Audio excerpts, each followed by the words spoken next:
disposal. But what do you think kind of the impact of Ryan Grubb this season is going to be to the offense? Obviously, from some of the things that I've heard, obviously from 2 to 1 back system, I think that may have more to do with the quarterback than it does the offensive coordinator.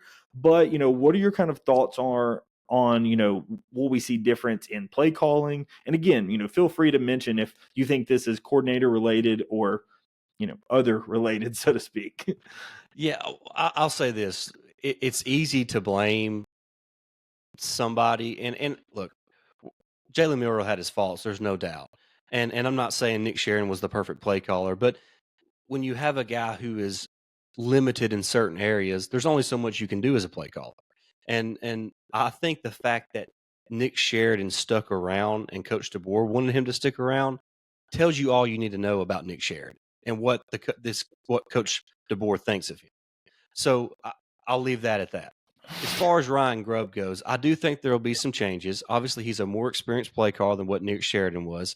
He's a very hard-nosed type guy, in your face, which is opposite of what Coach DeBoer is, which is why I think they mesh together so well, and it kind of creates this bond that they have where they just kind of feed off one another. Hey, you go be the bad guy, good cop, I'll be the bad cop, all this type of situation. And I think you'll see a little difference in terms of play calling. Obviously, everything is personnel driven. Ty Simpson, who is the perceived starting quarterback going into the season, is a completely different player than what Jalen Milroe is. He plays on timing, anticipation, rhythm. Jalen Milroe is off script a lot of the time. And so, and that's just the way he played. And that's not that one's better than the other. It's just that when you play off script, you're more prone to mistakes. When you play within the system and timing and rhythm, you're more prone to be more consistent. So I think you'll see an offense that's more consistent because you have a quarterback who has anticipation or who plays with anticipation, who gets in a rhythm as far as his step, his drops, and all those things. But I also think it does make a difference when you have a more experienced play caller like Ryan Grubb, who is very respected. Obviously, he was so respected that he got a shot in the NFL. Actually, did a really good job with the Seahawks and Geno Smith. They had a really good offense this last year in Seattle. But you get him in Tuscaloosa, the familiarity he has with Coach DeBoer and the other coaches on that staff as well. I think you're gonna see a much improved, a much more consistent Alabama offense in 2025.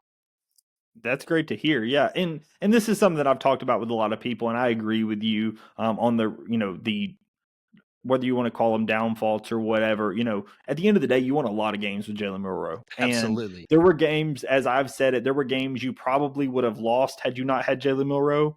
And there were games you probably would have won had you not had Jalen Milroe. It was the good and the bad, right? Exactly. And it's unfair to blame it all on Milroe. It really is. It's unfair to blame it all on Milroe because there was so many. The offensive line has not been what it's needed to be. I think that's fair to point out.